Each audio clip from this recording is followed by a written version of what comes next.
محترم ناظرین کرام، السلام علیکم ورحمۃ اللہ وبرکاتہ۔ اس ویڈیو کے اندر میں انشاءاللہ العظیم سفر کے احکامات کو پیش کروں گا، سفر کے مسائل کو پیش کروں گا، کیونکہ بہت سے حضرات ایسے ہوتے ہیں، ہمارے بھائی کچھ ایسے ہوتے ہیں جو سفر کرتے ہیں تو ان کو سفر کے مسائل معلوم نہیں رہتے ہیں، سفر کے احکامات ان کو معلوم نہیں رہتے ہیں کہ کہاں ان کو قصر کرنی ہے، نماز کو آدھا پڑھنا ہے اور کہاں ان کو اتمام کرنا ہے۔ یعنی کچھ سفر ایسے ہوتے ہیں جہاں پر شریعت کی طرف سے قصر کرنا لازم ہوتا ہے، 4 رکعت والی فرض نماز کو 2 رکعت پڑھنا لازم ہوتا ہے، واجب ہوتا ہے، لیکن کچھ حضرات پھر بھی اتمام کرتے ہیں، پوری نماز پڑھتے ہیں۔ تو یاد رکھیے گا، جہاں پہ شریعت نے تخفیف کا حکم دیا ہے،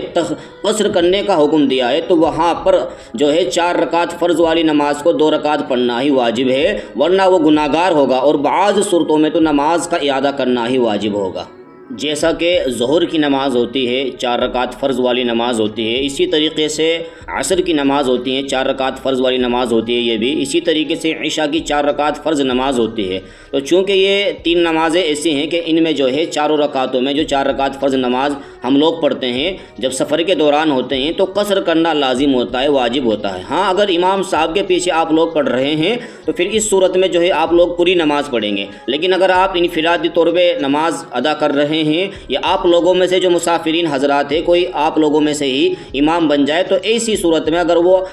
سفر کے دوران ہے اور 77 کلومیٹر کا ان کا سفر کا ارادہ ہے یا اس سے زیادہ کا، تو ایسی صورت میں ایسی شکل میں جو ہے قصر کرنا واجب ہے، ضروری ہے، ورنہ گناہ گار ہوں گے۔ تو اس لیے اس مسئلے کو خوب اچھی طریقے سے آپ لوگ ذہن نشین کر لیجئے گا۔ لیکن ایک بات کا اور مزید خیال رکھیے گا، قصر کرنا جو واجب ہوتا ہے وہ صرف 3 نمازوں میں ہوتا ہے، جیسا کہ ظہر کی 4 رکعت والی فرض نماز، اس میں قصر کرنا واجب ہے۔ اسی طریقے سے عصر کی 4 رکعت والی فرض نماز، عشاء کی 4 رکعت والی فرض نماز، تو ان 4 رکعتوں میں جو 4 رکعت پڑھائی جاتی ہے یا پڑھی جاتی ہے، آپ لوگ پڑھتے ہیں، تو ان میں 2 رکعت پڑھنا واجب ضروری ہے اگر آپ انفرادی طور پہ امام سے الگ نماز پڑھ رہے ہیں یا اپنی آپ مستقل جماعت کر رہے ہیں جو مسافرین حضرات ہیں۔ لیکن مغرب کی جو 3 رکعت والی فرض نماز ہوتی ہے، اسی طریقے سے جمعے کی نماز ہوتی ہے، فجر کی نماز ہوتی ہے، جو 2 رکعت فرض نماز پڑھے جاتے ہیں، تو ان میں قصر نہیں ہے، ان کو پوری پڑھنا ہے۔ اسی طریقے سے عشاء کے جو 3 وتر پڑھے جاتے ہیں تو ان میں بھی قصر نہیں ہے، ان کو بھی پورے پڑھنے ہیں۔ اسی طریقے سے جو سنتیں ہوتی ہیں، اگر اطمینان کی حالت ہے تو سنتیں پڑھ لینی چاہیے،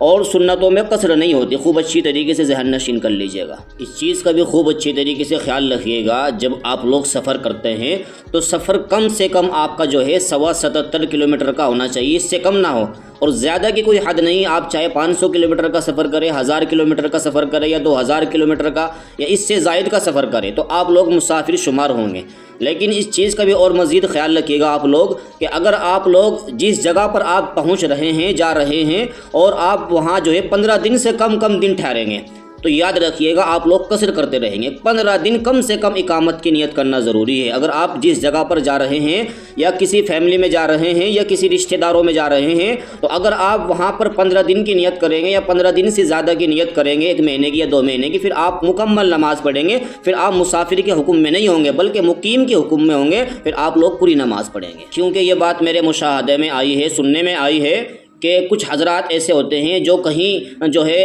سفر کرتے ہیں، کسی جگہ کا سفر کرتے ہیں، اور وہ 1 مہینہ 2 مہینہ وہاں ٹھہرنے کی نیت کرتے ہیں، اور پھر بھی جو ہے قصر کرتے رہتے ہیں، اور یہ کہتے ہیں کہ ہم تو مسافر ہیں۔ تو مسافروں کے لیے ضروری ہے جس جگہ وہ ٹھہرے کم سے کم جو ہے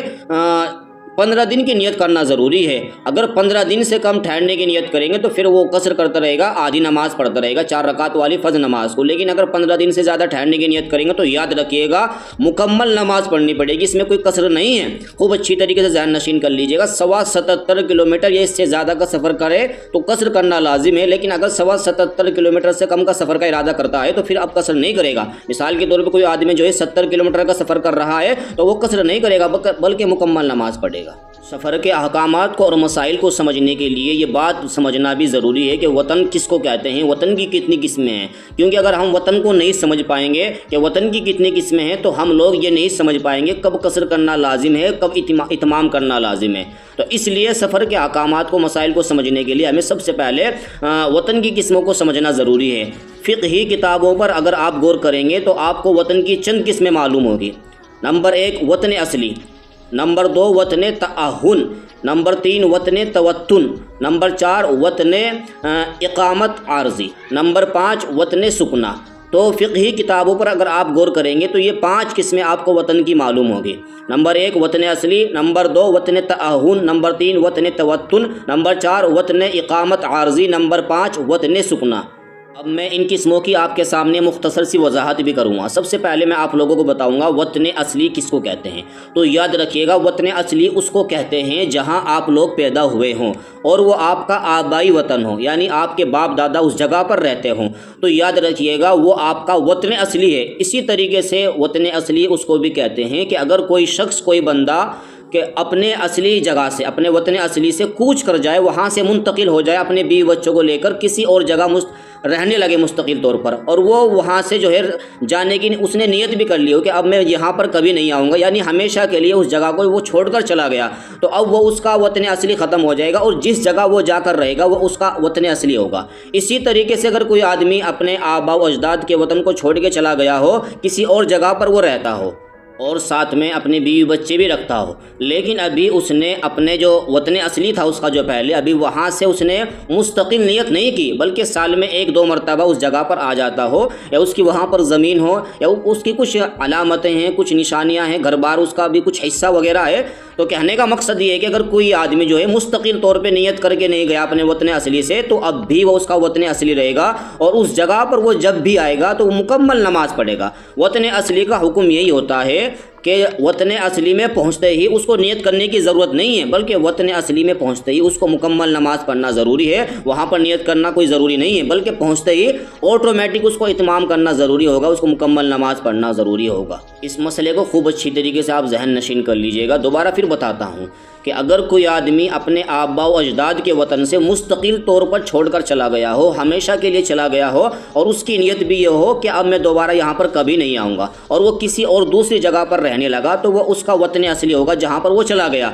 اور وہ جو اس کا آباء و اجداد کا وطن ہے وہ ختم ہو جائے گا، وہ اس کا وطن اصلی نہیں رہے گا۔ لیکن اگر وہ اس نیت سے گیا ہے کہ میں سال میں 1-2 مرتبہ آتا رہوں گا، اس کی وہاں پر زمین وغیرہ ہو، تو ایسی صورت میں، ایسی شکل میں اب اس کا یہ وطن اصلی ختم نہیں ہوگا۔ اس سے معلوم یہی ہوتا ہے کہ وطن اصلی متعدد ہو سکتے ہیں، وطن اصلی ایک نہیں ہو سکتا بلکہ متعدد ہو سکتے ہیں۔ خوب اچھی طریقے سے سمجھ لیجئے گا۔ وطن اصلی کا حکم یہی ہے کہ وطن اصلی میں جیسے ہی آدمی رہے گا یا پہنچے گا تو مکمل نماز پڑھے گا، اس میں کوئی کسر نہیں کرے گا۔ اب میں آپ کے سامنے وطن کی دوسری قسم کی وضاحت کروں گا، وطن تعاہل۔ وطن تعاہل اس کو کہتے ہیں کہ اگر کسی آدمی نے، کسی بندے نے کسی شہر میں کسی لڑکی سے نکاح کیا، شادی کر لی، اور اس لڑکی کو مستقل طور پر وہیں پر چھوڑ دیا کہ تم یہیں پر رہے گی، میں تمہارا خرچہ پانی سب کچھ یہیں پر دیتا رہوں گا، تو یاد رکھیے گا یہ وطن تعاہل کہلاتا ہے۔ تو جب بھی وہ انسان جو ہے اس جگہ پر پہنچے گا جہاں پر اس کی بیوی رہتی ہے، اس نے اپنی بیوی کو اسی شہر میں رکھ رکھا ہے، تو اس جگہ پر جب بھی وہ انسان جائے گا تو وہ مکمل نماز پڑھے گا، وہ قصر نہیں کرے گا۔ تو خوب اچھی طریقے سے ذہن نشین کر لیجئے گا، جب تک اس کی بیوی اس شہر کے اندر رہے گی، اس بستی کے اندر رہے گی، وہ قصر نہیں بلکہ اتمام کرے گا، اور جب وہ اپنی بیوی کو وہاں سے نکال کر اپنے گھر لے آئے یا کسی اور جگہ پر لے آئے تو اس کا وہ وطن ختم ہو جائے گا، وہ وطن تعاہل نہیں کہلائے گا۔ تو وطن تعاہل بھی وطن اصلی کے حکم میں ہوتا ہے۔ اب میں آپ کے سامنے وطن کی تیسری قسم کی وضاحت کروں گا۔ وطن کی تیسری قسم کا نام ہے وطن توطن، یعنی وطن اقامت مستقل۔ تو یاد رکھیے گا وطن توطن کس کو کہتے ہیں؟ وطن توطن کہتے ہیں کہ اگر کوئی بندہ، کوئی انسان کسی شہر میں کاروبار کرنے کے لیے یا تجارت کرنے کے لیے، بزنس کرنے کے لیے گیا ہو، اور وہ اسی جگہ پر مستقل رہتا ہو اور بغیر کسی عارض کے وہ اس جگہ کو چھوڑنے کو تیار نہ ہو، یعنی اس کی نیت یہ ہو کہ میں اب یہیں پر رہوں گا، یہاں سے جانے والا نہیں ہوں، تو یاد رکھیے گا یہ وطن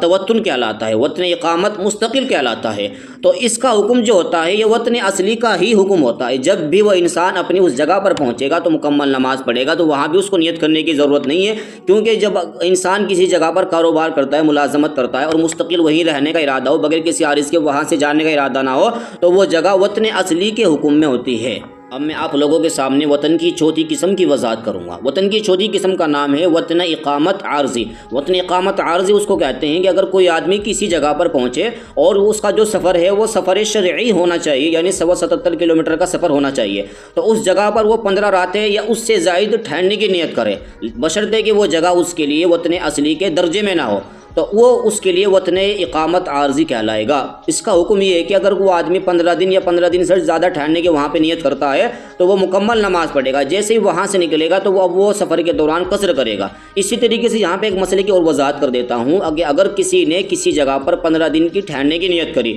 لیکن وہ اتمام کرتا رہا، نماز مکمل پڑھتا رہا، لیکن اچانک سے اس کا پروگرام جو ہے 15 دن سے پہلے ہی سفر کا بن گیا، تو یاد رکھیے گا جب تک کہ وہ انسان سفر نہیں کرے گا، جب تک کہ اتمام ہی کرتا رہے گا، نماز مکمل پڑھتا رہے گا، جب وہ سفر شروع کر دے گا تو اب اپنی نماز میں وہ جو ہے قصر کرے گا۔ تو اس مسئلے کو بھی خوب اچھے طریقے سے آپ لوگ سمجھ لیجئے گا۔ اگر آپ کسی جگہ پر ٹھہرے ہوئے ہیں، آپ نے 15 دن سے زائد کی نیت کر رکھی ہے تو مکمل نماز پڑھیں گے، اور اگر وہاں سے آنے کا ارادہ بن گیا تو جب تک آپ سفر نہیں کریں گے، تو جب تک کہ آپ لوگ قصر نہیں کر سکتے، جب آپ سفر کے دوران ہو جائیں گے، جب آپ اس بستی کے حدود سے باہر نکل جائیں گے تو اس وقت ہی آپ قصر کریں گے، ورنہ اس سے پہلے آپ لوگ مکمل نماز ہی پڑھتے رہیں گے۔ اب میں آپ لوگوں کے سامنے وطن کی 5ویں قسم کی وضاحت کروں گا۔ وطن کی 5ویں قسم کا نام ہے وطن سکنا۔ وطن سکنا اس کو کہتے ہیں کہ جس جگہ آدمی 15 دن سے کم مقیم ہو، بشرطے کہ وہ وطن اصلی کے حکم میں نہ ہو، تو وہ وطن سکنا کہلاتا ہے۔ وطن سکنا کا جو حکم ہوتا ہے تو اس کا حکم یہ ہوتا ہے کہ اس میں نہ مسافر مقیم بنتا ہے اور نہ ہی مقیم مسافر بنتا ہے، یعنی کوئی آدمی جو ہے 15 دن سے زیادہ ٹھہرنے کی کہیں پر نیت کرے تو ظاہر سی بات ہے اگر 15 دن کی نیت کرے گا تو وہ نماز مکمل پڑھے گا، اور وہاں جانے کے بعد میں وہ انسان جو ہے کسی اور جگہ پر چلا جاتا ہے 2-4 دن کے لیے، تو یاد رکھیے گا اس کا حکم یہی ہے کہ اس میں آدمی اب بھی اتمام ہی کرے گا، چونکہ اس نے 15 دن کی نیت کر رکھی ہے، تو اس کے بعد میں آدمی ظاہر سی بات ہے جب آدمی 15 دن کا کہیں کا ارادہ کر لیتا ہے، کہیں پر ٹھہرنے کی نیت کر لیتا ہے تو ادھر ادھر جاتا رہتا ہے، تو 2-4 دن کے لیے اگر کہیں وہ چلا گیا کسی قریبی جگہ پر اور وہ وہاں پر 2-4 روز کے لیے ٹھہر جائے تو اس سے وہ جو ہے اس کے اوپر قصر کا حکم نہیں ہوگا بلکہ نماز مکمل ہی پڑھے گا، چونکہ عام طور پہ اس طریقے سے ہوتا ہے جب آدمی سفر کرتے ہیں تو 15-20 دن کے لیے جب وہ ٹھہرتے ہیں کہیں جاتے ہیں تو اپنے قریبی دوست و احباب میں وہ چلے جاتے ہیں ان سے ملاقات کے لیے، تو اس کا مطلب یہ نہیں ہوگا بھی ہے کہ وہاں پر وہ قصر کرے گا بلکہ مکمل نماز ہی پڑھے گا۔ تو یہ وطن کی 5 قسمیں ہوئی: وطن اصلی، وطن تآہل، وطن توطن، وطن اقامت عارضی، وطن سکنا۔ یہ وطن کی 5 قسمیں، ان 5 قسموں کو سمجھنا بہت ضروری ہے۔ جو آدمی سفر کے مسائل، سفر کے احکامات کو سمجھنا چاہتا ہے، اس کے مسائل کو سمجھنا چاہتا ہے، تو اس کے لیے ضروری ہے کہ وہ وطن کی ان 5 قسموں کو خوب اچھی طریقے سے سمجھ لیجیے گا۔ اب انشاءاللہ العظیم آپ لوگوں کے سامنے میں رفتہ رفتہ جو ہے سفر کے متعلق، سفر کے مسئلے کی مناسبت سے ایک مسئلہ روزانہ آپ کے سامنے پیش کیا کروں گا، چونکہ ابھی تو میں نے مکمل ویڈیو آپ کے سامنے مجموعی طور پہ بنائی ہے، جو مسائل میرے سامنے میرے ذہن میں آئے وہ میں نے آپ لوگوں کے سامنے پیش کر دیے، لیکن اب انشاءاللہ کل سے یا پرسوں سے ایک ویڈیو انشاءاللہ آپ کے سامنے جو انفرادی طور پہ پیش کی جائے گی۔ اگر کوئی بات، کوئی بھی مسئلہ آپ کے سامنے درپیش ہو، کوئی بھی چیز سمجھ میں نہ آئے تو آپ کمنٹ کر سکتے ہیں، کمنٹ کر کے معلوم کر سکتے ہیں، انشاءاللہ آپ کے مسئلے کا مکمل جواب دینے کی کوشش کروں گا۔ اللہ عمل کی توفیق عطا فرمائے۔